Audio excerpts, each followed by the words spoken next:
Hello all. Nominations లో రచ్చ మామూలుగా జరగట్లేదు. సేమ్ పాత పగలే కంటిన్యూ అయిపోతున్నాయి.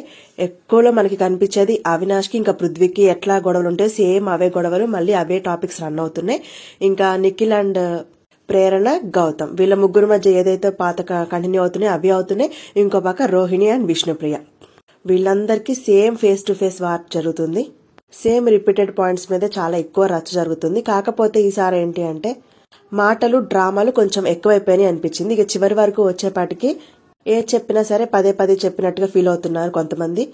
ఇంకా పృథ్వీ విషయం అయితే చెప్పాల్సిన అవసరమే లేదు. తనకి ఇన్ని ఎపిసోడ్లో నాకు సార్ వార్నింగ్ ఇచ్చినా, ఈవెన్ మొన్న కూడా గట్టిగా చెప్పారు నీకు ఎన్నిసార్లు చెప్పినా మార్పు రాదా అని. అయినా సరే పృథ్వీ సేమ్ అదే పాట పాడుతున్నాడు. కొంచెం ట్రిగ్గర్ చేస్తే చాలు అవతల వాళ్ళ మీదకి వెళ్ళిపోవటం, లేదంటే నామినేషన్ ప్రక్రియను డిఫరెంట్ గా చేంజ్ చేయడం. సేమ్ మళ్ళీ అవే మిస్టేక్స్ పృథ్వీ రిపీట్ చేస్తున్నాడు. సో అతను రిపీట్ చేసే ఇవే మిస్టేక్స్ అనేది ఖచ్చితంగా ఓటింగ్ పొజిషన్స్ మీద చూపిస్తుంది. సో అందుకే సడన్ గా ఓటింగ్ పొజిషన్స్ లో మార్నింగ్ కి ఇప్పటికి చాలా చేంజెస్ వచ్చాయి. సో మనం టాప్ 1 లో అయితే గౌతమ్ ని చూసాం కదా. సో 1 పొజిషన్ కోసం నిఖిల్ కి గౌతమ్ కి మంచి ఫైట్ జరుగుతుంది. ఇంకా థర్డ్ పొజిషన్ లో మార్నింగ్ ప్రేరణ ఉంటే ఇప్పుడు అదే థర్డ్ పొజిషన్ లోకి విష్ణు వచ్చేసింది.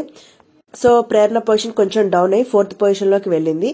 సో ఇంకా పృథ్వీ పొజిషన్ కూడా టాప్ లో నుంచి బాటమ్ కి వచ్చేసింది, డేంజర్ 3 లోకి వచ్చేసింది. సో పృథ్వీ డేంజర్ నుంచి బయటపడాలంటే తన ఆట అండ్ మాట ఖచ్చితంగా మారాల్సి ఉంటుంది. సో కంప్లీట్ డేంజర్ జోన్ లో మార్నింగ్ నుంచి అవినాష్ అండ్ టెస్ట్ తేజ ఉన్నారు. సో గైస్, మీకు ఈసారి నామినేషన్స్ ప్రోమోస్ చూసారు కదా, మీకు బాగా ఇరిటేటింగ్ గా ఎవరనిపించారు అండ్ జెన్యున్ గా ఎవరనిపించారో కమెంట్ చేయండి. అలాగే మీకు నచ్చిన కంటెస్టెంట్ ని సేవ్ చేయాలనుకుంటే వీడియోని లైక్ చేసి సబ్స్క్రైబ్ చేయండి అండ్ కంటెస్టెంట్ నేమ్ ని కమెంట్ చేయండి. మీరు సబ్స్క్రైబ్ చేయడం వల్ల ఈ వీడియో చాలా మందికి రీచ్ అయ్యే అవకాశం ఉంటుంది. సో నెక్స్ట్ అప్డేట్స్ తో మళ్ళీ మీ ముందుంటాను. బాయ్.